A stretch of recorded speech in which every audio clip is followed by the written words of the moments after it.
record, we'll be good to go. You'll hear that. Thank you.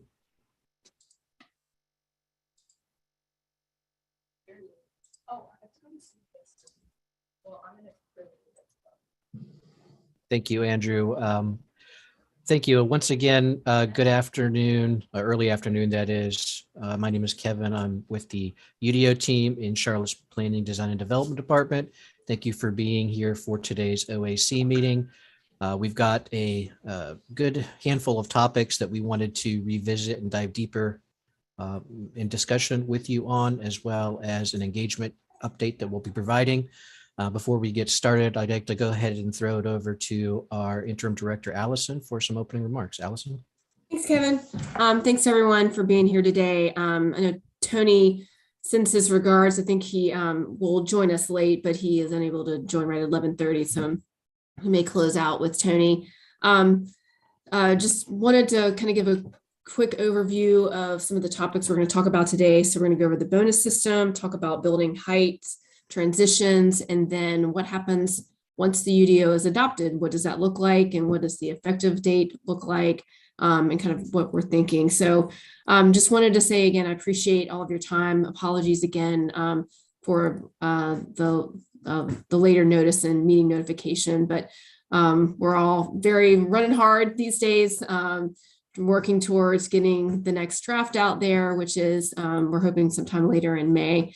Also wanted to mention too that stay tuned for a May 5th council meeting.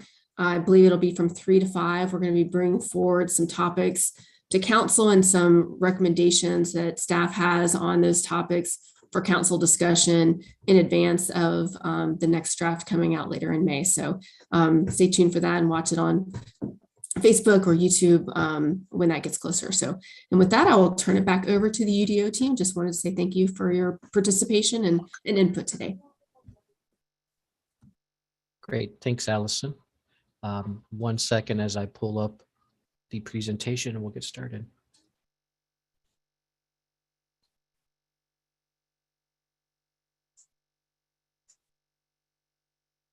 Okay, can I get a thumbs up if we're seeing the presentation, please? Awesome, great. So once again, welcome to today's OAC meeting. I think a lot of us are familiar at this point with how these are running. We are currently streaming live to our YouTube channel, and this meeting is also being recorded. And so through both of those, this will be able to be viewed at a later date. I think we're all familiar with our procedures. We've got a brief presentation for you. We're going to have some built-in opportunities to discuss some of our topics today. As we get to those, if you would raise your hand and we can recognize you and give you an opportunity to speak, as well as do not forget that there's an opportunity to enter your comments or your questions in the chat box, and we will try to address those as quickly as we can during our presentation. A lot of us are familiar with this slide as well. This gives an overview of some of the initiatives rather that the city has ongoing. I think a lot of us are familiar with the efforts of the 2040 policy map and that being recently adopted. We are now approaching late April, and as you can see, we're rapidly getting to the point here in the next month or two where we're really entering some very critical steps and phases of both the strategic mobility plan and the unified development ordinance. Circling back onto what Allison said, today we're going to be discussing the bonus system, the building height transitions and transitioning into the UDO.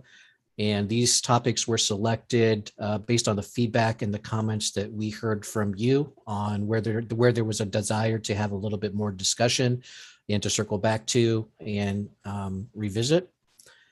And we'll go ahead and kick things off. And with this, I'll kick it over to Laura, who will guide us through the next part of the presentation. Laura.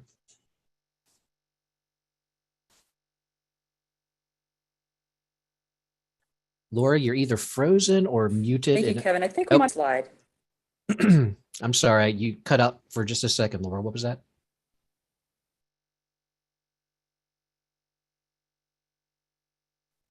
Or two. And I'm frozen. Well, we hear you now.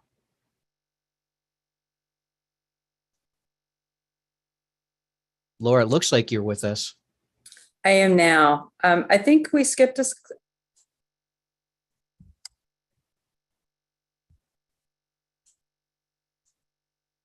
Apologies, folks, as we navigate these technical difficulties. You gotta love Zoom some days, and some days not so much. So I'll go ahead and get us started. And Laura, if you join, feel free to hop in when it's convenient.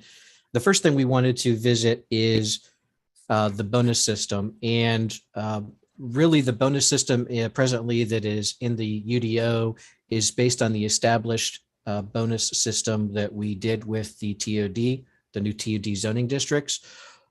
We've taken lessons learned from that bonus system and have refined the approach going forward into the UDO.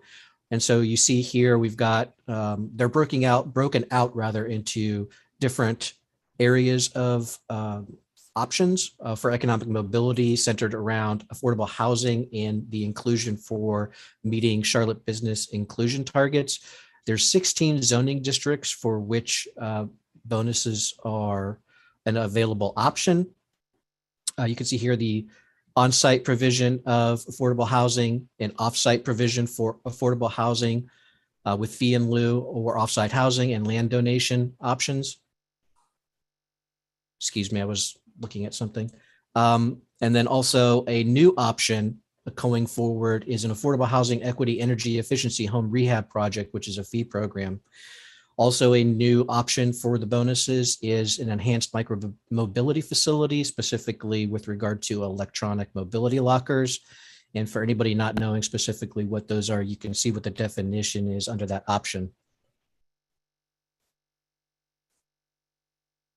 We've got some new options on environmental and tweaked this approach based on lessons learned from trying to implement this during the TOD bonus system. Additional open space is carried over. We've refined the high performance construction approach. We've got now 3 additional tiers. You can see here it's now a 4-tier system where we're availing lead or equivalents all the way from regular through platinum. And again, those same 16 zoning districts for which this would be an available option. And then also with regard to transportation improvements, the ability for bonusing if you provide a new street connection that is beyond what is required already by the ordinance. So I know that was very high level, but we wanted to have an opportunity because I think it's a good, something that we've heard through discussion and feedback, and we want to throw this to you for your input and get a sense from you. Are there additional bonus provisions that should be considered? And then also are there bonus provisions that I've presented which perhaps aren't necessarily worthy of carrying forward and that you may want to recommend for elimination? I'm sorry if I sound a little scattered. I'm looking at 3 different screens trying to steer this. So with that, I'd like it to open it to the floor for some questions and comments. And Eric, I see you've got the first one in the chat here. Has there been any discussion on some bonus options for the UC district? And Laura, are you back with us? Cannot tell.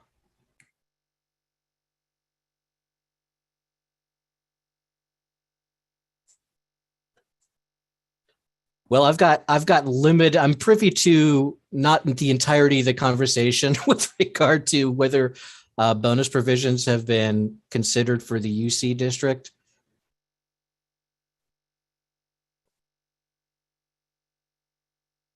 I will try to answer. Can you hear me? Yes. Because the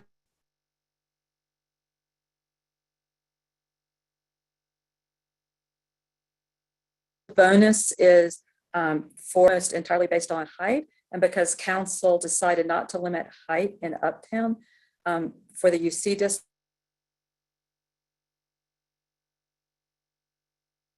Well, Eric, I think generally I got a sense of what that was. And I feel so sorry for Laura and her struggles with this technology. I know it's been an ongoing issue for her.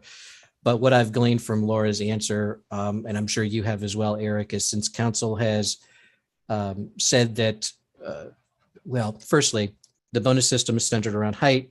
Since council has really put forth an approach where there is no maximum height in the UC district, that there really at this point has not been anything considered. It sounds like what Laura was saying for additional bonus opportunities in the UC district because it already has unlimited height.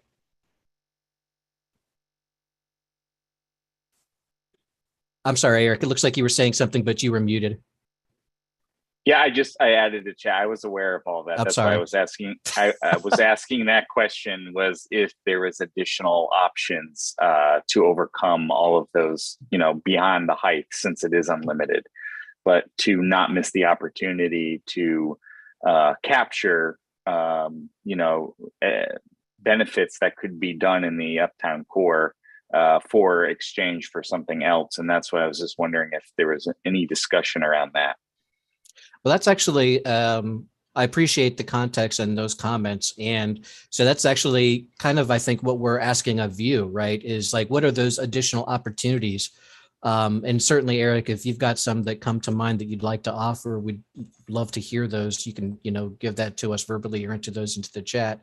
And, I'll open that up to the rest of the group as well. And I think that's expressly what we're asking is, and that goes to the heart of the first question, are there additional bonus provisions that should be considered? So, Eric, I think what I'm hearing from what your question is opportunities beyond height, right?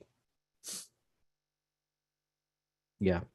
Does anybody have any thoughts on what, I'm sorry. Yeah. Does anybody have any thoughts on what Eric has said?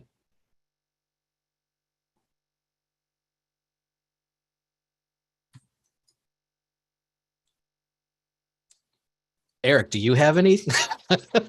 Well, I mean, we Sustain Charlotte would love to see more, that last mile infrastructure in the uptown, like mobility hubs and or right away. I have those things that could be, given, but I would love to hear like from the developers what they would like to see in return for those things. What would work for them, if they were able to give that right away or build mobility hubs or whatever, in exchange in that particular unique district. But what would work for them is what, I'm limited in knowledge base there as well. So if anybody on the call could add or suggest what they would like to see, that would be helpful. Thank you for that, Eric. Any of our development partners out there? I don't want to name names, so I'll leave it completely voluntary if you've got anything that you'd like to contribute based on what Eric's comments were.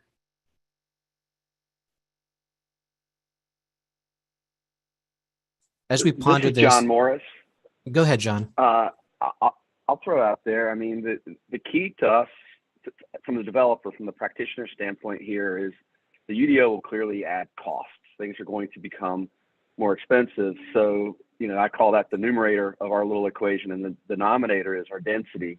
So to the extent that we can add density, and the easiest one, like you said, Eric, is height, but that's already unlimited in that district. So, the building articulation is one way. The really cool building that Lincoln Harris built, I'm looking at it right now, that the JLL, and I can't remember the accounting firm that's in there, that actually leans over the street, whereas I think the current UDO likes buildings to step back, as they move, just the building articulation to make it more interesting, which could result in a series of birthday cake buildings downtown. We can have a lot of Bank of America buildings, which is beautiful, but nobody wants all of that. So, perhaps there could be some building articulation that's incorporated, but anything that allows for a cool building that is interesting architecture and increases density is a benefit because it offsets the cost, whether it's adding bike lanes or mobility hubs or whatever the case may be. So even though I don't do our office development here in the office, that's my first thought that comes to mind. And thank you for bringing that up,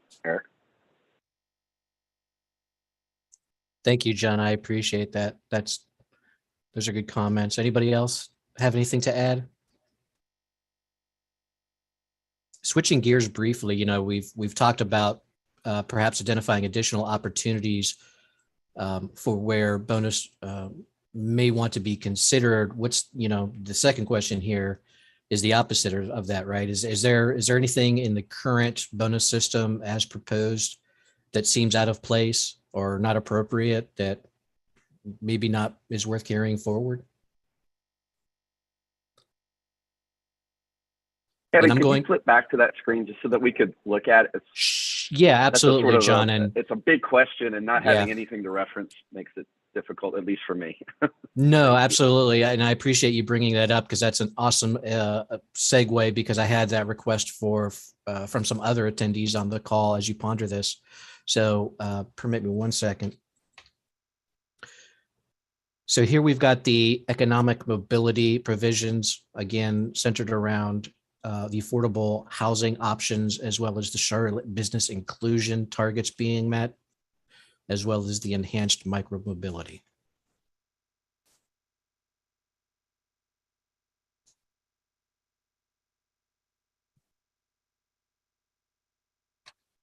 Carrying forward with some of the environmental or the additional open space, as well as an expanded high performance construction option with 4 tiers instead of just 1. And then transportation, the providing a new street connection beyond those required by the ordinance.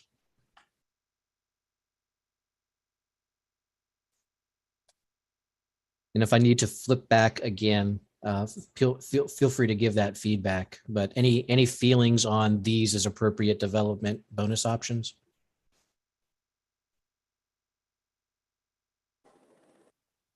Chair Samuel? Yes, thank you, Kevin. I was just wondering for the open space, the additional open space, it says above requirement. Has there been any thoughts or discussion around what that above requirement might be? Because that seems fairly ambiguous. Yeah, great question. Laura? I think I can answer that. Commissioner Samuel, I can go back and look in the regs and we can send this to you. The slide is ambiguous, but in the regs, it's very specific as to how much additional open space you have to provide in order to get the benefit that we are looking at in some of these, making it more of a progressive benefit. And we should probably let the group know that, so that maybe if you do an additional 2%, you get this much. If you do 5%, you get this much. If you do 10%, you get this much. So thank you, Eric. So we are looking at going ahead and making it more proportional as opposed to a singular standard. And Eric did just put it in the chat what the standard is. Thank you.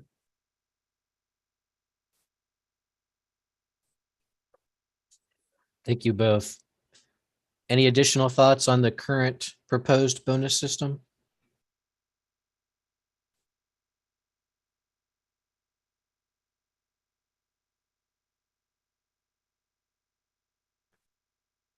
Okay, very good. I think we're ready to transition to our next topic area, which will be a brief discussion on building height transitions. Laura, would you like to take this, or? Let me give it a try. Okay. Thanks, Kevin, for picking up. So with building height transitions, this is something we've gotten some comments in the portal on.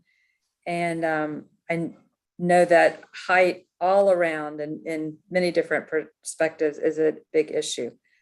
But we do, with our building height transition, have an approach that's based on what we have in Todd.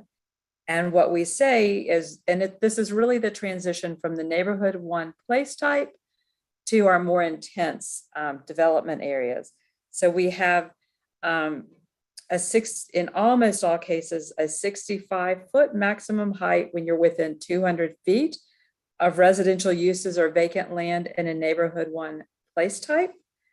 And then once you get past that 200 feet, you can go to your maximum height. And just as a point of context, in the residential or the residential areas in N1, the residential uses in N1, the height is either 40 or 48 feet. So you're going from that height to 65 feet and then to the max. So we have a graphic courtesy of Chris Jeanette with Camiras on the next slide that shows you how this would work. So maybe Kevin, if you can also point with the cursor as we're talking through this, you start with that residential use in the N1 place type, and that is the maximum there is either 40 or 48 feet. And then for the next 200 feet, you are limited to 65 feet in height. And so 200 feet from that lot line of that N1 place type, you are at 65.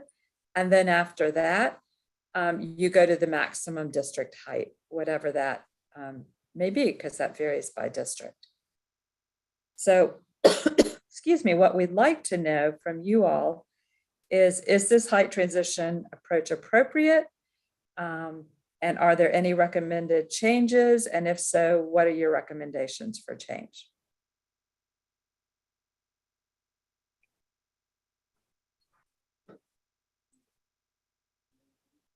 So any comments or thoughts on the transition approach? Brian, I see you've got your hand raised. Go ahead, sir. Hey, this is John Friday. We share a computer, so I don't have Brian's name. Apologies, John. I should have recognized the face instead of the name. Laura and I have the same challenge, it seems like, today with computers. Yes, we went in, several of us have looked at this relative to the inner city neighborhoods, and the transition is very concerning. And for many years, we have had a 40-foot rule, basically, and that was 20 feet off the rear property line. A building was 40 feet high, a commercial building, and if it needed to get taller, it had to go further away from the property line. There were changes in the ordinance over the year that allowed the building to get taller as the building itself went away from the property line, so that there was like an angle, let's say, 1 to 2, 1 foot over, 2 feet up, that kind of thing. We recommended that we also add to this transition approach the notes that are in the UDO, that if you are immediately abutting neighborhood 1, it's a 40-foot height for the first 50 feet, which at that point you would be at 65 feet. That also means in a typical backyard, looking at a 40-foot building 20 feet off the property line, you wouldn't see that additional height. And this is all about how does the height transition to the neighborhoods we currently have? These are not green fields. And so we recommended that go in just about every district that had the same language about the 65 feet within 200 feet. And we think that would return back to a standard that people have known for many years in their backyards happen. Thank you, John. Ellen, I'm not sure the order here, so I apologize. I'm going to take them in the order that I have them on my screen. Ellen, I see your hand is up. Kevin, yes. We do have a request in chat to go back to the drawing, I believe. It was for the height requirements, so I went to the text. But John, if you wanted to see the drawing rather than the narrative, let me know. Oh, I think that'd be helpful as we talk about this. Right. I was going to say that would be helpful. And mostly I just want to reiterate what John just said. If you look at this graphic right here, those trees, the building at 65 feet is much farther than 20 feet away, which is where we see the problem coming into play, because at 40-foot height, 20 feet away is one thing. And this is 65 feet, which would not look like this at 20 feet away. So essentially, I just wanted to reiterate what John just said. We do believe there needs to be a transition for N1 abutting the centers, really. I mean, any of these higher districts. Thank you. Thank you, Ellen. Rob, I see you've got your hand up. Yeah, thanks, Kevin. This is more of just a process thing. And I know, as Allison pointed out at the beginning, we're all kind of running hard. So I get that. I think you probably get a little bit more input from, at least from some of the folks on the development side, if you issued some of these questions ahead of time, so we had a chance to kind of really know what we were going to be. I mean, I appreciate the email on Monday that came across Monday afternoon about this meeting with the topics, but I think if we set it up a little bit more, that we knew exactly kind of what we were getting into, what we were going to be asked for, you might get a little bit. I just noticed there's a lot of silence on this call, and I don't know if it's because everyone's hungry or what, but I just wanted to get that across. And it's not I'm not trying to be critical. It's not a criticism. I'm just saying that may be part of the problem here. So just my 2 cents. Understood, Rob. Thanks for that feedback. Heard. John, your hand up. Yeah, I appreciate the comments from Ellen and from John, and I think they represent a great point of view. I used to live in Dilworth. I've lived there from 1983 to 2007, and love the neighborhood. And it points out a conflict between what the neighborhoods want, which is less density close to them, and back to my original comment when we were talking about downtown or uptown is creating more density.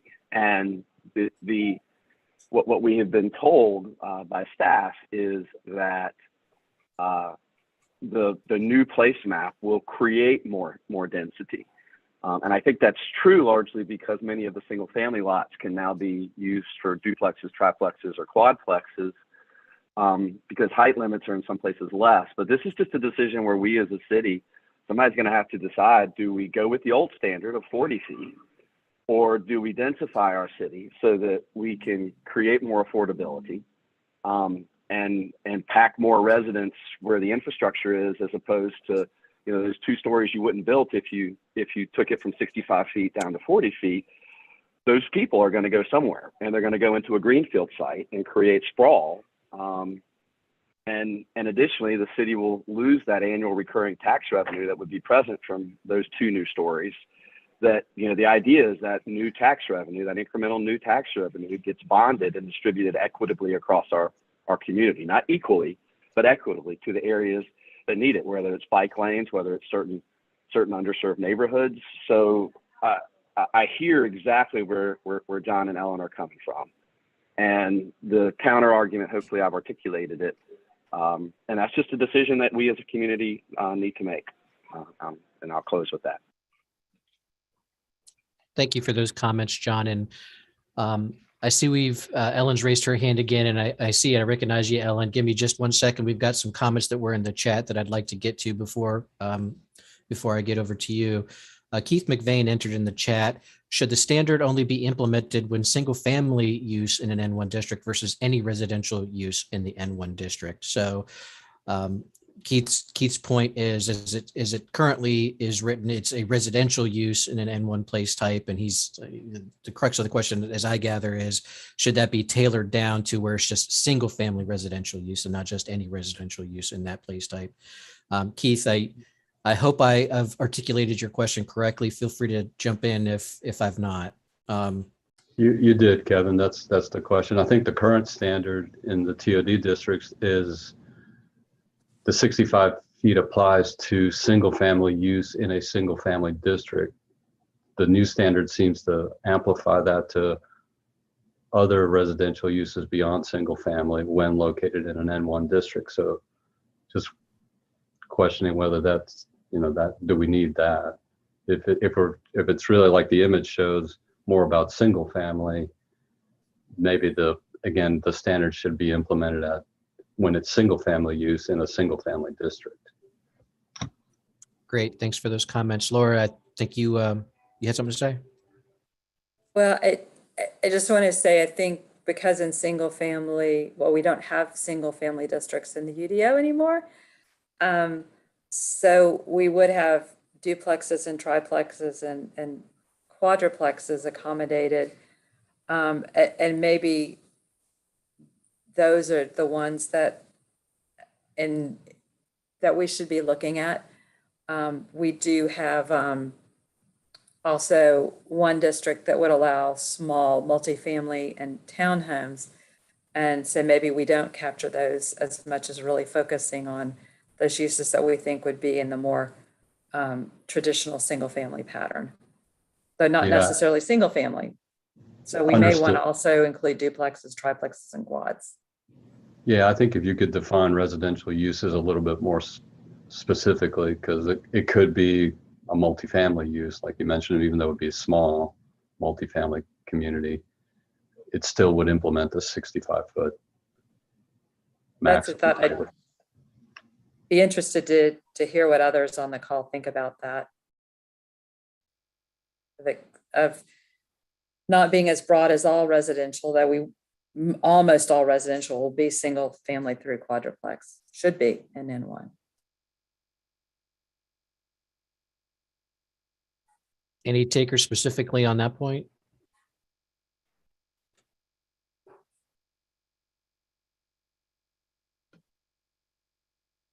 Okay, Eric, I want to also recognize that you put a suggestion in the chat. Could an increased rear setback be required in such cases with an increased tree planting in that additional space? I don't know if you want to expand. Go ahead, sir. Yeah, I was just gonna say that would be applied more for not the N1 place districts, but more for what would be occurring next to it, right? And then I guess the challenge would be, how does that get expressed if it's just within that 200 feet? Or is there some other trigger to increase that rear setback? That was just kind of my thoughts on that. Thank you. Laura, I'm not sure if you had anything for Eric's comments or not. I'm sorry, I was responding to one of the chat. If you could just quickly Yeah, sure. Laura, I guess it's more listen. like, because I think some of the folks that are concerned that this drawing in front of us isn't what really happens in real life, right? So if there's a way to get some of these in these circumstances to be more realistic, that space and the rear setback to be larger, then I think it may be more palatable to have that development at 65 feet than 65 feet within 20 to 40 feet of the single, So I think just trying to figure out a way, if there's a way to be able to create this situation that would be more acceptable, is kind of what my solution was proposing. Okay. Thank you.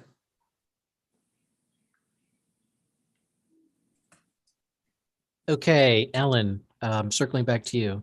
Thank you. John reminded me that I didn't say something that I intended to say, and that was really about the 40 feet. We were not anticipating the 40 feet would be for the entire length of the building, the restriction of the building, but only for a certain portion. So 40 feet and then stepping up to 65 feet. And John said that. I just wanted to make sure I said the same thing as well. Because of the density, and we understand that we don't want to eliminate that. We don't want to get in the way of that. But just some portion be 40 feet and then step up to the 65 feet. Thanks. Thanks for the clarification, Ellen. John, you have your hand up as well. I do. I wanted to go back to what I said and listening to what John said and what Eric said. We didn't want to rewrite the whole UDO. So, more setback would be great and so forth. The current ordinance actually requires a building to move away from single family as it gets taller. But it just seemed like, given where we were with Todd, with the additional density we're trying to get in the city and so forth, if the first 50 feet from the property line is at 40 feet, you really cannot see that building beyond, as this example in front of us shows right now.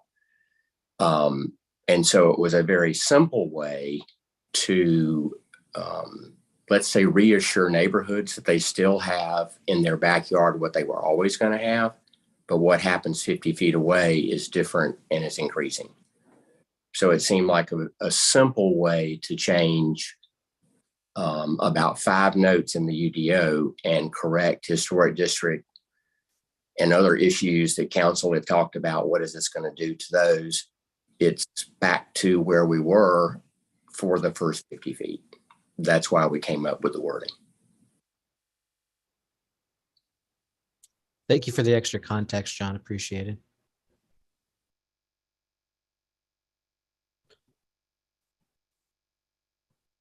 Any other additional comments, recommendations about this height transition? I do want to circle back to a question that Laura had responded to in chat, and John had a question with regard to duplexes and triplexes, I think based off of the prior comments about the residential uses in the N1 place type. Are they allowed on any lot in the N1 districts? Excuse me. I was reading the response rather than the question. Would duplexes, triplexes, and quads within an N1 be a separate zoning classification within an N1, or does the N1 only have one homogeneous zoning classification? To which Laura responded, duplexes and triplexes are allowed on any lot in the N1 districts, and quadruplexes are allowed under certain conditions. John, did you re-raise your hand, or I'm sorry, I just, no, apologies. No, that was just a thumbs up. If you're talking Okay. to this John, that was just. Yeah, the two Johns. Yeah, John Morris. Yes, the thumbs up for the answer. John Friday, the hand raise. But we would take. We're a full service John team over here. Eric, you had your hand raised. Yes, it's just I put a comment, and it's related to the comment in the chat. It's just an overall observation that, and correct me if I'm wrong, because I know we have different size lots all over the place, but you know, the N1, D, E, and F, and be interesting to see where these actually get mapped, seem to me to be more urban, especially the F being like townhomes, right? But the height gets, you know, down, goes from 48 to 40, right? And then that also increases that difference between a center developing next to you that has that 65. So you're making that difference more pronounced between the two. And if the N1Fs or Es, the smaller lots, are occurring in a more urban area, then they're limited at 40 feet. You know, just the thought process behind that compared to a larger lot with a house. And I know, you know, that traditionally means that, well, you have more space, the building could be taller, and you're not opposing upon your neighbors, I guess. But, you know, in an urban setting, that shouldn't, it just something seems strange to me in that area. And it does relate to this transition because you're now dropping those heights. And then you have those abutting against more dense mixed use centers, right? So just, you know, other people's thoughts on the chat, and then of course staff's thoughts on that and how that relates. Thanks for that, Eric. And almost as you were calling for it, John had some comments that he input in the chat with regard to your points. John, I don't know if you want to speak to these. Yeah, it's sort of a question on each place type. So you have N1, and Eric obviously knows the UDO better than I do, and you know, he understands there's a B, C, D, E, F, and that F is townhome. Like, when do I know what, like, if I'm a homeowner or just an owner that wants to sell my parcel, or if I'm a homeowner that wants to change my parcel, or if I'm a developer that wants to redevelop, when am I going to know what the individual zoning classification is within my overarching place type, whether it's N1, whether it's manufacturing and logistics, whether it's campus, and what is the process for assigning those zoning classifications going to look like, and perhaps a timeline under which they would occur? John Morris, thank you for those comments and those questions, and actually is, I think, probably serving as a really good segue to what our next topic of conversation is. And perhaps if you would just maybe put that in your pocket for now, and we'll get to that during that next section. I think we'll be able to provide, well, as much insight as we currently have about particularly those questions. Matt, you've put something in the chat. Matt Langston, you want to speak to any of your comments? I was trying to find the unmute button, sorry. No worries. So reading the restrictions, and I know throughout the zoning ordinance, there are times when it says this is heights limited next to single family use, or heights limited next to single family use or zoning. When it talks about being within 200 feet of a vacant N1 parcel, going back to acknowledging that the policy maps are a marker in time right now that are going to be replaced by area planning and things like that. It would seem that we're going to find a lot of larger vacant tracts that are going to be area planned for something more than N1.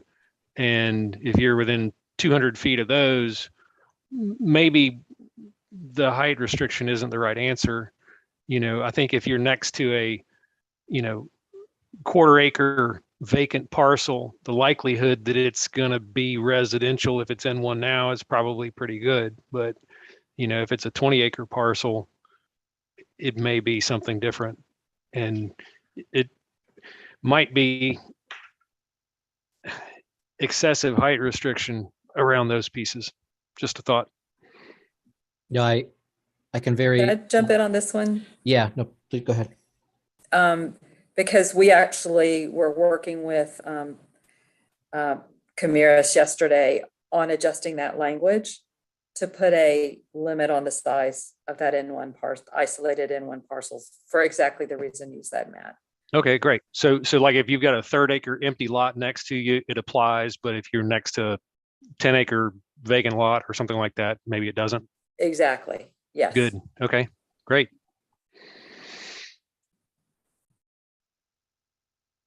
Awesome. Any additional takers on the building height transition topic? And if not, we can move ahead to the transitioning into the UDO, which will address some of the comments and questions we've heard from others. Okay, let's move ahead. So we want to touch base briefly with you about transitioning into the UDO a bit. And this is going to be very high level, and some of this you may be familiar with, but we feel it's important to circle back to and be sure that everybody's on the same page and provide clarity. Currently, the effective date for the UDO and its standards will be at a future point after UDO approval. The exact timing of the delay in that effective date is still very much under consideration. And at the effective date, the current conventional zoning districts will translate to new UDO zoning districts. The current conditional zoning districts would remain as they are. They would not translate. And before, to give you a little bit of context, and this starts to get into a little bit of the questions that John had. So, a little bit of that clarity comes with that effective date in that there's a translation of current zoning districts that would occur into the new UDO zoning district. So for example, just using an R3 example, the R3 on effective date would translate to an N1A. So some of that clarity comes when that effectiveness comes in. And then we have some questions with regard to transitioning into the UDO as well, and happy to circle back to the slides as necessary, the appropriate slides as necessary. But the questions that we have for you and what we'd like to get your feedback on is, what is this group thinking is an appropriate effective date after approval of the UDO? And what are the important considerations in setting that effective date? So I'm feeling of maybe the sets of questions that we have today that this may garner a pretty good amount of responses. And the first one that I've seen with their hand raised is Matt. Go ahead. Thanks. I think, what all of us are hoping to achieve as this process moves forward is that progress moving forward can continue to occur, whether that is by right development, whether that is projects that are in the works, whether that is rezonings, et cetera. I think we need to, think through each of those conditions. I think we need to also consider if you're translating from R3 to N1A and somebody initiates development under N1A and runs into a host of issues and challenges and conflicts, what then occurs? Do they get in line for a, stack of variances? Do they have the option to choose the parallel development of going under R3 by right, or what? Another question would be, how long can someone submit under the conventional zoning categories for a rezoning application? And I know we've got such a backlog of rezonings that right now we're talking about September applications almost. This is really concerning to me, and I don't have all the answers on how it works, but I think what we're going to find is somebody's going to take a project and say, okay, let's do it under the new way. And we're going to get 3 steps in and go, wait a minute, we've got a conflict. What do we do? Who do we go call? How do we answer this? And the time is, the timer is still running on the project. And so we need to have real good clarity on who do you go to for answers? How rapidly can you get those answers? How much time is added to the process getting those answers codified legally so that they're valid for that project in the absence of them being in the text? And how do you get to a permit? I mean, what we don't want to do is have everything kind of crash against the door and nothing can get through the door because of unforeseen consequences. Sure. Thank you. Keith, you had your hand up next. Yeah, thank you, Kevin. I think Matt touched on one of my comments. It's really more a question is, how, in terms of rezonings, like Matt said, there's a fairly large backlog. We are filing cases now that start the process in September. Actually, October, because there is no September filings. Will be scheduled for hearing in January. I think one question we need to be able to kind of have answers to for our clients is how long, if I file a rezoning petition and it's in the queue for a filing deadline under the current regulations, can I proceed under the current regulations in that filed petition, even after the effective date of the ordinance? As you can imagine, that's, people are relying on what's on the books now. We're starting to get a better handle of what's coming, but it's not done. So we just need to be able to say, okay, we can continue to file petitions until this date under the current ordinance. And at this point, we'll have to start using the new ordinance. We need to know sort of what's that date certain. I don't know how much time between adoption and effective date is correct. Kevin, I can't remember. I mean, Laura may remember, somebody else. I mean, it's 1992. It was a long time ago when we rewrote the code. How much of a transition we did between adoption and actual effective date, I don't recall. Somebody else might, but there was, it seemed to me at least 2 to 3 months. Maybe it was maybe half a year. I don't recall, but I'll let others weigh in on that.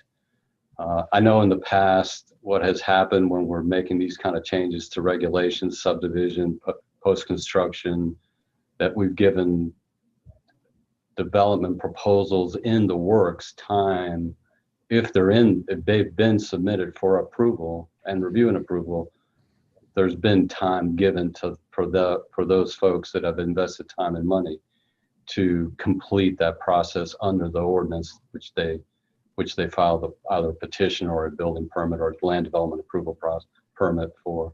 So that would be my only question. We do need some certainty on dates so we can start advising clients on here's what we need to do, here's what rules you need to use.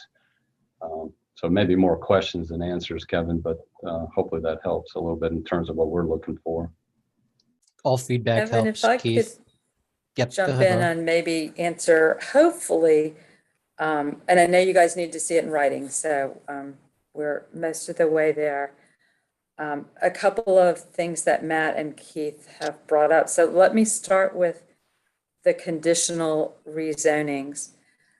Well, let me start with the effective date. We're really working on what we can do there, talking to legal about, can you have multiple ordinances at the same time?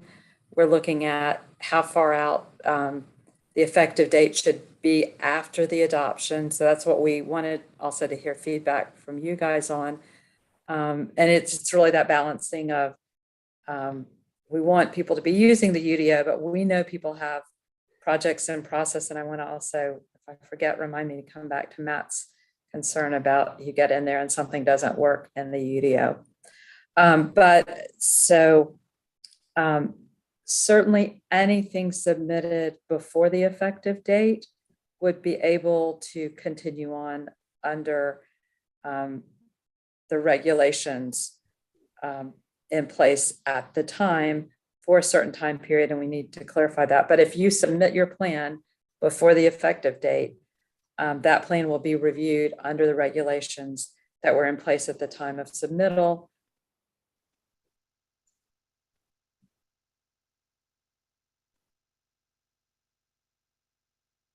There is also, not to get in too far into the weeds, will allow future permits. You're breaking up. Yeah, Laura, I'm sure you're saying very much many brilliant things these guys want to hear, and we just don't have the benefit of vesting law that hearing them all right now. And my internet.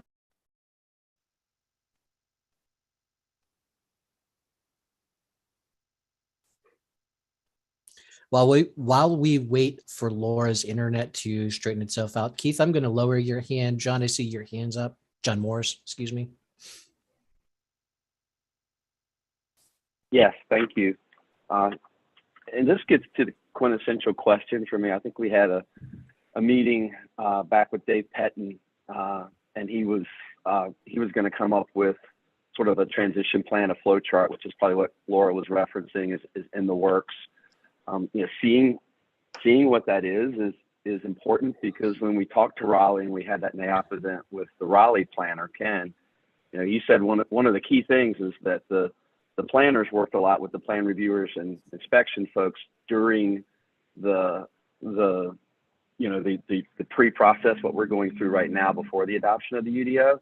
That's probably happening behind the scenes. I've not been privy to as much of that, but once this thing is adopted, there's going to have to be an area planning process, because my understanding is the current place types and the translation chart that you showed us on the prior page basically just takes current zonings, translates them, and then further into place types, and then further translates them into zoning classifications. Those may or may not be right. So if they're incorrect, I think if anything, the rezonings will stay similar, because they'll need to be changed for the same reason they're being changed by the market today.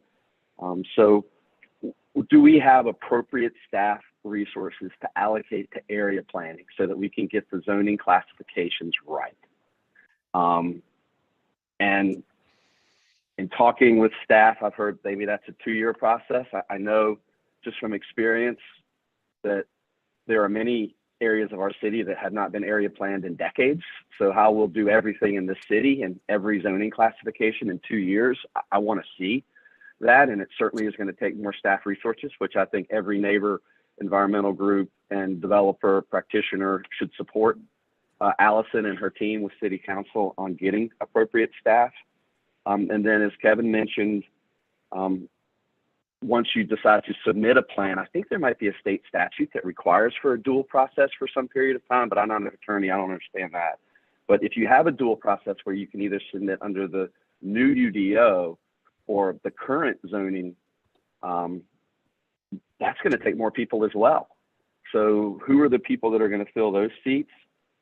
Clearly, there's going to be a lot of variances. In Raleigh, they had an appearance commission that handled those variances. They realized very quickly that they were not within state law, and that had to go from sort of a singular decision-making group to a quasi-judicial process, which also took a lot of time, and it's more people.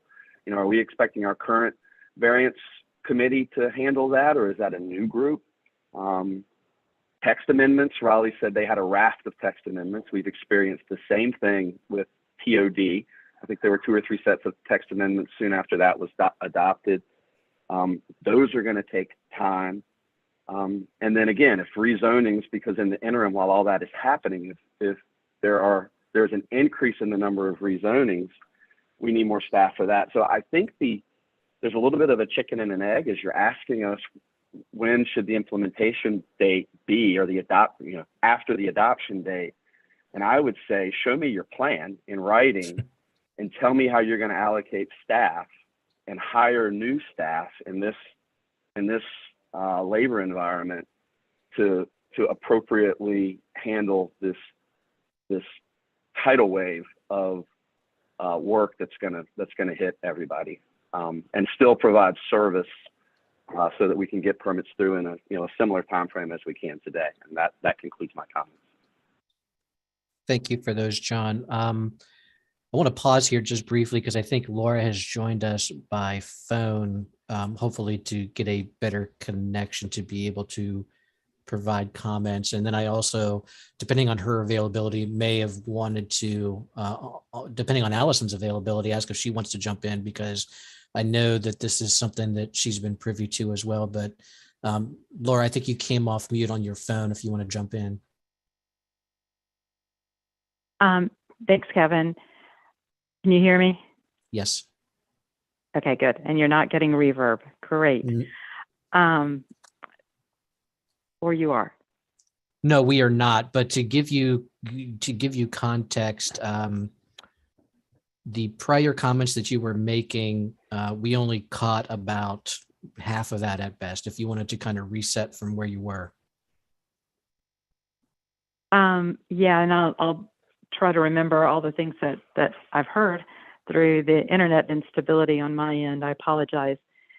So Keith was talking about conditional rezonings, and I want to say that we have looked at that. We will continue after, our proposal is going to be to continue after the approval date. We believe between the approval date and the effective date, at some point there will be a cutoff, but we will be looking at conditional plans that are complete and that are submitted even if they can't make it into the queue immediately.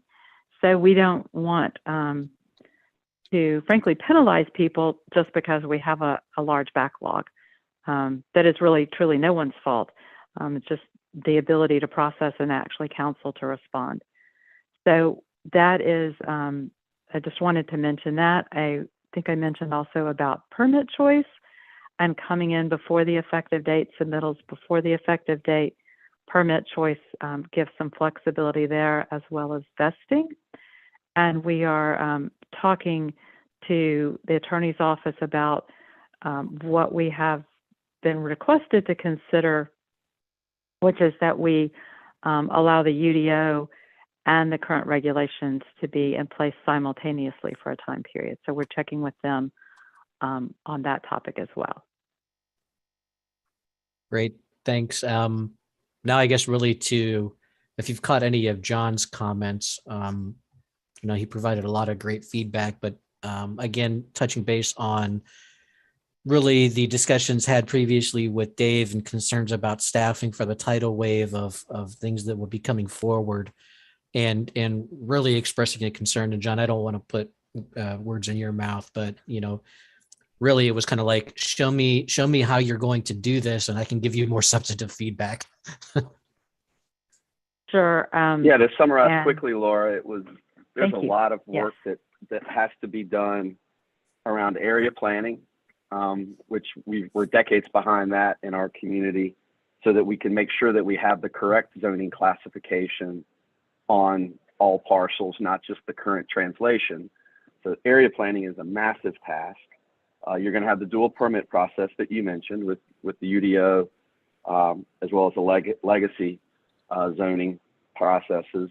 There will be variances processed. I mean, Raleigh said that they had an appearance commission that handled that. They realized they couldn't make those decisions in a vacuum, so it became a quasi-judicial process, which takes a lot longer. The text amendment, same thing we went through with the TOD. You know, Riley again said that there were 4, 5, 6 rounds of that afterwards, because as we've all admitted, this will not be a perfect document ever. It'll be a living document. You're right. Yes. And then the rezonings that come through. So that's just a lot that y'all have on your plate. You're exhausted from this, 6.5-year process. I know we all are. So I imagine staff is as well. Where are you going to? I would say that the implementation date after adoption should be once we've seen a written plan for how you're going to attack those things and where you're going to find the staff resources in this very difficult labor market. And my friend Patrick Granson, I was on the Building Development Commission with him and Jim Bartle for 5.5 years. And I mean, I keep up with him. He says that he's got 20 positions that he can't fill, that he's been dying to fill, in his staff. I imagine y'all have some similar issues finding people as everybody on this call in the business world does. So that was the nature of my comment. Thank you. And we appreciate that. We're continuing to work on that. Some of the work, frankly, will be done by consultants, helping staff, kind of extending the staff resources. And we have requested additional resources, and Allison may have a better idea of where we are in receiving those from the budget office. Well, ultimately City Council, but what budget office is proposing to fund. And so this really, it hits multiple divisions in our department, 3, 4 out of 5 divisions, frankly, the area planning being led by the community planning division that Alicia leads, and she and her team are working on the process for that. That should be available fairly soon. Rezoning is in the entitlement division that I manage, so that and UDO are both in the entitlement. Rezoning, for better or worse, is moves at the pace that it does with the 16 cases a month, with some exceptions for allowances for conventional. And I think as we move to more conventional, we'll be able to process more and council be able to respond to more. But we have requested additional staffing. The UDO team will pivot from what it's doing now, though we know and are absolutely, Allison has said, repeatedly committed to the regular updates to the UDO as we find issues, whether we do it on a specific cycle or do certain things become important enough that we move them even more quickly than, say, a once every 6-month cycle for a larger set of amendments. And then the group that Shannon Fry manages, the Development Center, we've been beginning to, probably not quite as much as we'd like to, work with them on how does this transition occur. And they're fully aware that they will have, for a certain time period, even with conditional zonings, have to administer both in the old ordinance and the new ordinance, which, as Keith mentioned, hasn't been done since the early 90s. So just kind of a high level of where we are in our thinking. And I don't know if Allison is still on, if she might want to add to that as well. Thanks, Laura. No, I don't really have anything specific to add. I think you really summarized. I think a lot of this is going to be, kind of shifting around work duties. I certainly view community area planning process to be something that's city-wide. It's not just even planning department. It's CDOT, it's CATS, it's general services. I mean, it's really all hands on deck and working collaboratively.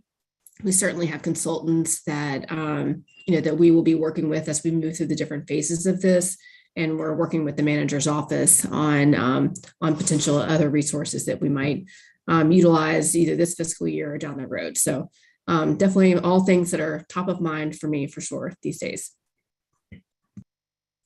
Thank you, Laura. Thank you, Allison. I see two of our members have their hand up, Eric and Matt. Matt, I'm gonna hold off on you for now because I know we've got a revisit that Laura wanted to hit with you with regarding if what's in the UDO is not working. So Eric, would you like to go ahead with your comments and questions, sir? Sure, sure. First was observation, just curious, the level of rezonings besides Charlotte's growth. I wonder if it's increased only because folks are trying to go with this rezoning they know compared to the rezoning they're unfamiliar with, the UDO. And then second, just more point to the transition period. I would say that having both is a great, both the old and the new ordinance in place to be able to transition. Maybe if there's a ability for staff to do even from the first month of this third month, to get some option to try the new zonings out, like to rezone to the new ahead of time, so you guys can try it out to run into any of those obstacles first before a full-fledged effective date. But I would just caution, both from a neighborhood and an organization standpoint, not to keep that period too long, just because that uncertainty and working in both worlds is confusing for neighbors and can be frustrating. So limiting that to some reasonable period, whether that's 6 months or 8 months or something like that, but not to push it, too long, because we do have to move on with the new ordinance. So those are just my observation and comments. Thank you for those, Eric. Matt, go ahead, sir. Thanks.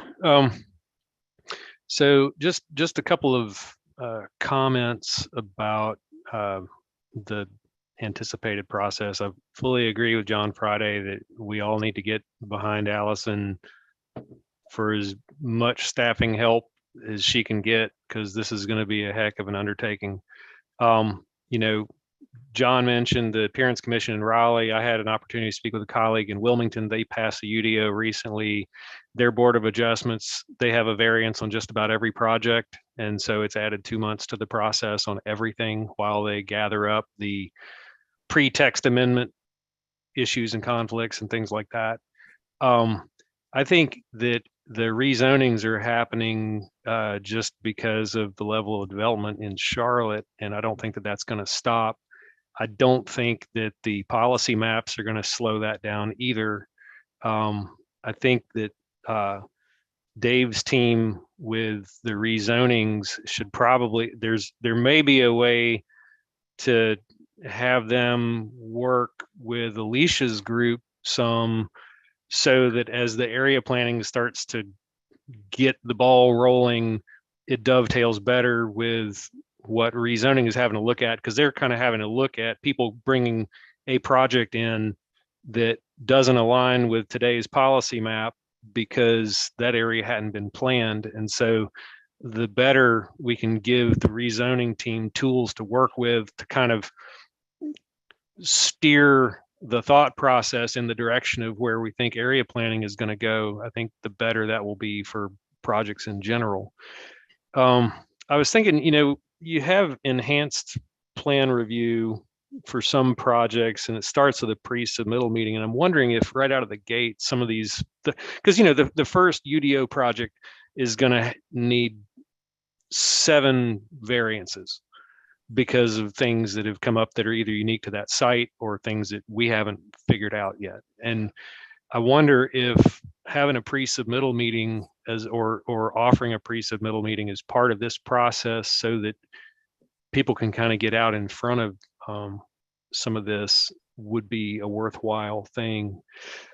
One of the challenges that we have, asking about submitting the rezonings versus the rezonings you don't know. Right now, I can't plan for anything because I only have the October draft. And so all the things that we've been discussing, things that we've been told are going to change, haven't changed yet. So I don't have a document to plan against. And so that makes it hard to prep an into rezoning application because we don't know what we're going to get. So just, I think it's going to be a bumpy process, but I think we'll get through it. I'm wondering if it might be helpful to kind of keep a log of the variances that get passed, because if we're going to be doing text amendments every 6 months, that means the ordinance is changing every 6 months, and we're not going to know what's all going to get picked up and what's all going to get corrected, and as you're walking through permitting, it'll be a bit of a challenge. And if there's any sort of way to have access to things that are likely going to be in the text amendment. So at least we got an idea of what may be coming up. That might be useful as well. That's all. Thank you, Matt. And piggybacking off of one of the sentiments that you had conveyed, and we had a couple comments come in through chat, and Keith also provided clarity, to which I think touches on your point that the rezoning requests that they're seeing are not driven by a desire to get ahead of the new UDO, but are instead driven by current development proposals. And to your point, it's kind of hard to, with rezoning petitions, plan for what is ahead when you're not quite sure what that quite looks like. And then I also want to pivot briefly to Laura, one, to see if you have any comments on what Matt said, but also to remind you that, and this kind of goes to his comments though as well, of the scenario of when the UDO does not work. Yeah, and I think it depends. I'll go to the when does the UDO not work? I think it depends on what's not working. And I'm honestly going to say so much of the UDO is based on the TOD standards. I hope we won't be in quite the shape that some of the other communities have been in, because we have been updating the UDO or updating the TOD, and then similarly updating the UDO with the challenges there. But there will certainly be some times where we will still have, we fully acknowledge we're going to have changes that will need to be made over time. It's really going to depend on what is causing something not to work. Is it a hardship? And that, at least in Charlotte, that's, and I think Shad is still on, he may want to speak to this, but that's when we would suggest someone pursue a variance or something unique about the site configuration, the topography, some things that are out of control that just make it not possible to meet the standards. Then we have the potential for conflicts between standards. Now we're hoping that we think we've written procedures and ways to deal with that into the ordinance in many cases. Certainly, if you have ideas of where you see conflicts and you think we don't have that covered, please let us know. But we think we've kind of written out for a lot of that, and we do have the UDO administrator. If it can't be, the conflicts can't be dealt with between the individual administrators, it can always be elevated to the UDO administrator. Some changes, some things may actually require a text amendment, and we don't want to hesitate to do those. And I love Matt's idea of keeping a list that's very visible so people can see, here's what we found, here's what needs to be changed in the ordinance, here's the schedule for doing that, so that everyone will have that information readily available. I don't know if that hits the question or not. And then was there more? I'll admit, I don't remember. I think it does. I just had a bunch of comments that I'd written down. Laura, we've been working together on this thing for the last 6 months, trying to work our way through the first draft, and we're looking forward to seeing the next draft. I think the reality is it's not going to be perfect, and the reality is no site is perfect. And as soon as we make a standard, there's going to be a site that's unique. And so, we need to make sure that there's a process that's clear for how to work around that. A lot of times one of the challenges with straight up variances is, when you have your findings of fact and they say, is the, hardship caused by yourself, your own proposed development. It sort of shoots a giant hole in your foot trying to pursue a variance if you're trying to improve your property. And so the reality is, once we start getting into this, we're going to find stuff we didn't realize. And if we have a robust process for working through that, I think we'll get through it. But, to use y'all's own words, this is going to be a living document, which means inherently it's going to need to change. And we need to make sure that process is clear and easy. And I agree with you. And I think we probably also need to make sure we're setting up a process where we're communicating about where changes are needed, as opposed to, wow, one of the people on Shad's team talked to you on a project and it's kind of random and it maybe makes it or not. Like, what is a formalized process for identifying those as well, so that they don't get lost, because people get busy, and the more that we can kind of get all of those potential needs for changes in one place, I think the better off we're all going to be. And as much as we can be transparent about what we've heard and what we recommend as well. Thank you both. John Friday, I see you've got your hand raised. Give me 1 second. I want to capture Eric Zavrel's comments from the chat, because they kind of piggyback on some of this discussion about variances and hardships in the ACRC. Eric, if you want to come in real quick. Sure. I just know I'm on that ACRC, and it would be, I heard the final decision, I thought it would go away because it only pertains to TOD, but I don't know if there's a role to play possibly moving into the UDO when we have this need for more than just the administrator maybe to make the call on a variance. So I just was throwing that out there, that I know months ago kind of decided that would not appear once the UDO was passed, but just throwing it back out there as an idea that it may be needed, possibly. I don't know. Laura, if you have any thoughts on that. Sure. The reason that we pull the Alternative Compliance Review Committee, the ACRC, from the draft of the UDO is that we really base that, and we're counting on what Raleigh is doing with ACRC, and that in Raleigh, that approach has become a quasi-judicial process, which is the same process that you go through for a variance.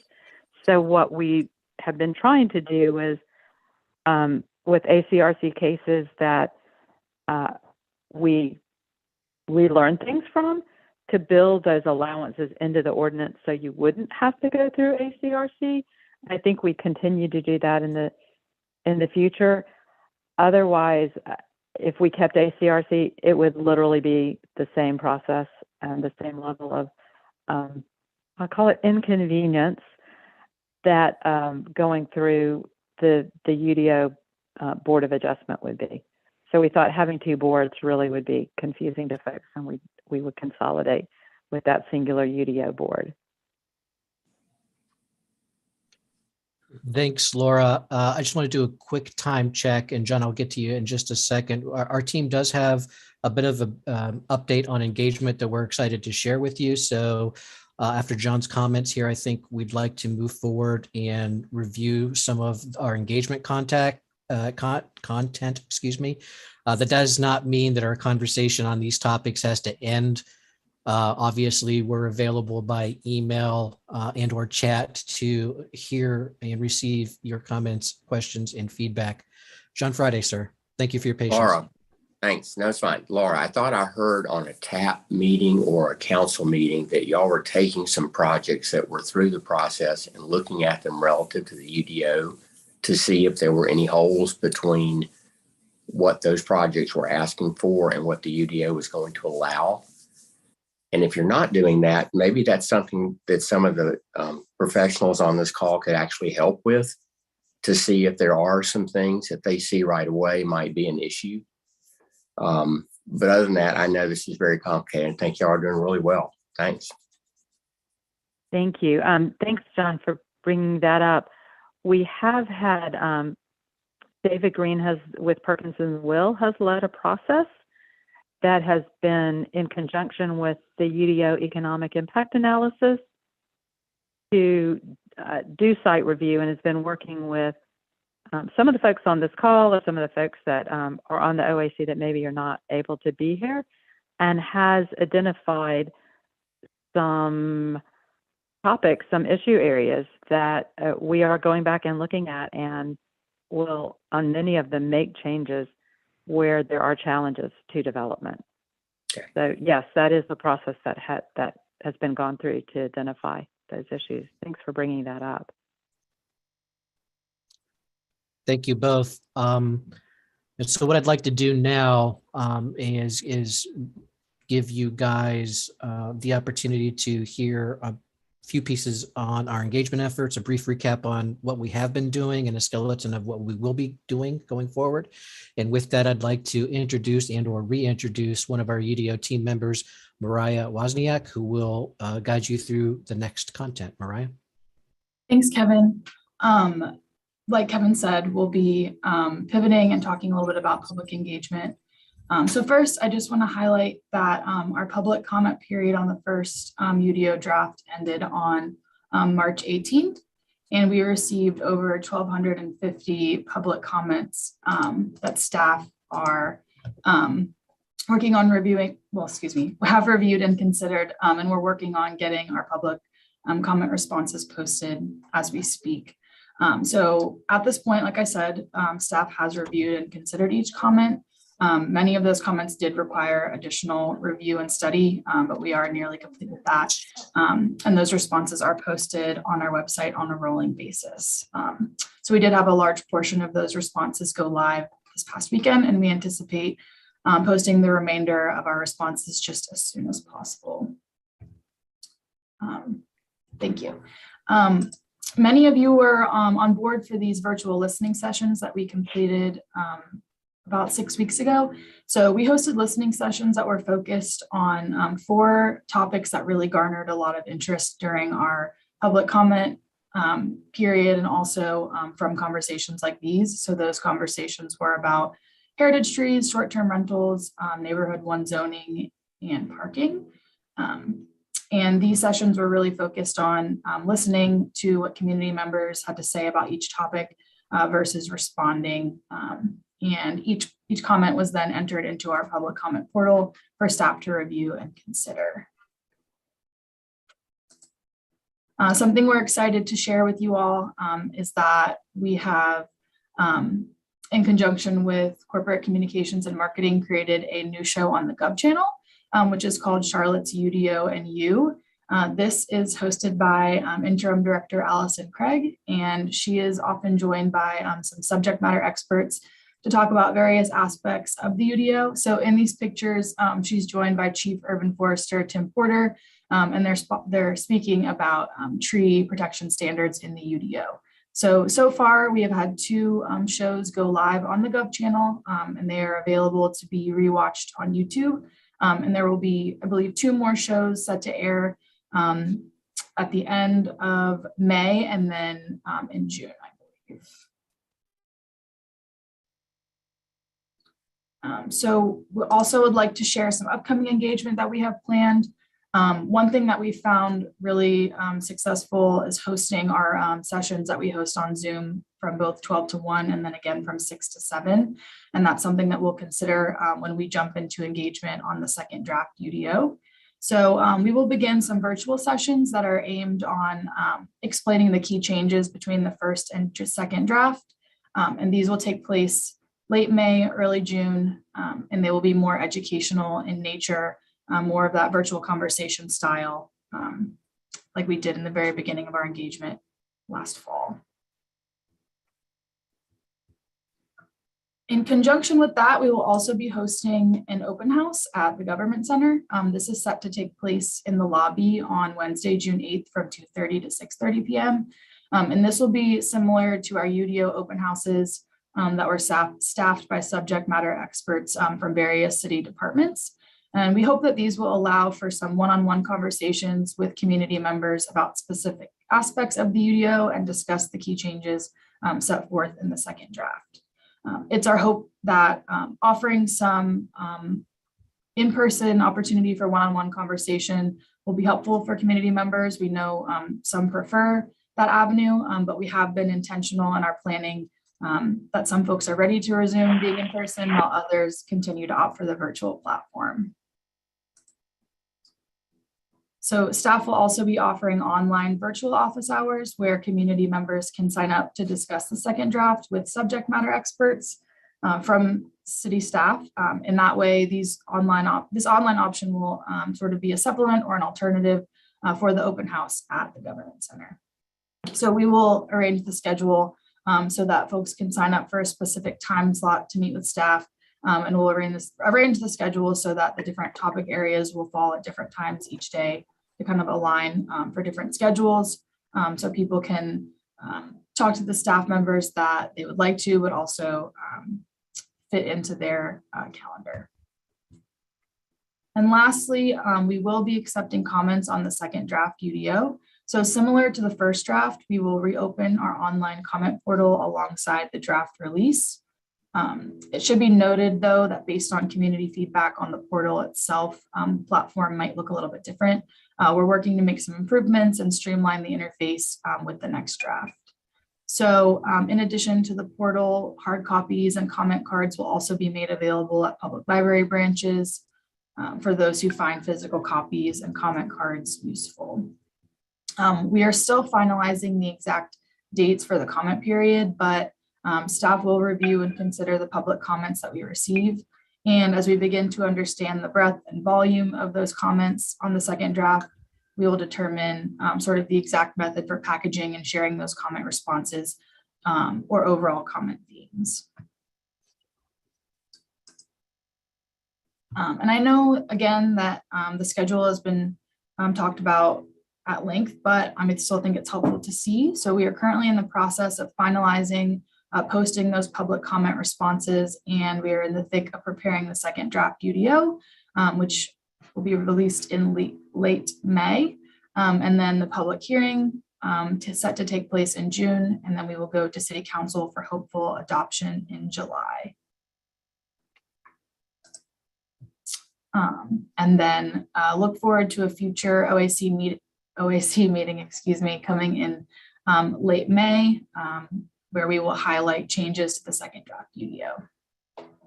And with that, I will kick it back over to Laura or Allison to kind of close us out, or Kevin, if you have any parting thoughts. I do not. I'll defer just the same as you. Thank you for doing that, Mariah. Appreciate it. Allison, do you have any closing remarks for us? And yep, here she comes. Whoop. Sorry about that. I was actually looking to make sure that Tony hadn't joined us in the event that he wanted to say anything. But I don't see him on. Okay, so great feedback today. I appreciate all your thoughts. I know that it's a lot to digest and process, and we're working through it. Certainly, we'll take a lot of these, comments to heart and think through how we might make some modifications to the bonus and how we look at height transitions. I know that's an important topic of trying to balance neighborhood character, as well as making sure we have density in place to meet the growing needs of our city. And then certainly how this gets put in place on the ground. And I know Laura and I and the team have been working with Shannon and her team very closely, as Shannon and the Charlotte Development Center will be the ones that will be administering the ordinance. So it's very important to have their involvement in this. And so thank you for the feedback that you've given us today, and appreciate your time. And we will get back to work and making some changes and thinking through different scenarios. And we'll be back in touch with you all later in May when the draft comes out. So thank you. Thank you, Allison. Thank you all. You'll have a good rest of your day.